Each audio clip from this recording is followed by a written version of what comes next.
Аз жаргалын сайхан өргөө. Тань санал болгож байгаа сайхан өргөө орон сууц нь үндсэн 3 давуу талтай. Нэгдүгээрт байршлын хувьд үн цэн өсөх хотын төвд баригдаж байгаа. Хэрвээ та шинэ орон сууц худалдан авах гэж байгаа бол эхлээд байршлыг нь харах хэрэгтэй. Мэдээж өөрийн сонирхсан газар сонголт хийх нь маш чухал. Гэхдээ та дуртай хүссэн газараа орон сууцтай болсон гэд өдөр бүр төгжрэлд орж цаг хугацаа мөнгө төгрөгөө алдаж байна гэвэл тэр буруу сонголт хийсэн гэсэн үг. Өнөөдөр Улаанбаатар хот дотор төгжрэл маш их байгаа. Дээр нь хотын нэг цагаас нөгөө цаг руу хүрэх гэвэл нэлээд хэдэн цаг шаардлагатай байдаг. Гэхдээ хотын яг төвд Сүхбаатарын талбайд ойрхон орон сууцтай болбол сэтгэл амар байх болно. Тэгвэл сайхан өргөө орон сууц нь хотын төв зэг болох Сүхбаатарын талбайгаас 1 км-ийн зайд баригдаж байна. Тийм учраас та тав алхаад л ажил сургуультай явах боломжтой гэсэн үг.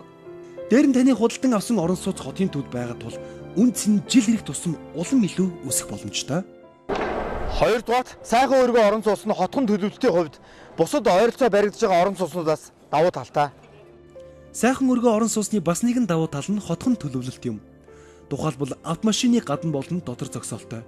Хүүхдийн тоглоомын талбай, мод зүлэг гээд гадна тогтчлтын асуудлыг бүрэн шийдэж өгсөн.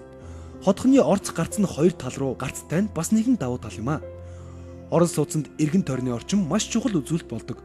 Орчин гэдэг нь ямар гудамжинд, төрийн болон бусад үйлчилгээнд хэр ойрхон байна. Ойр орчимд нь ямар банк, бизнесийн байгууллагууд байгаа гэдг нь шууд нөлөөлдөг. Тухайлбал хотын төвд сургууль, цэцэрлэг болон бүх төрлийн үйлчилгээнд ойрхон гэдгээрээ давуу талтай.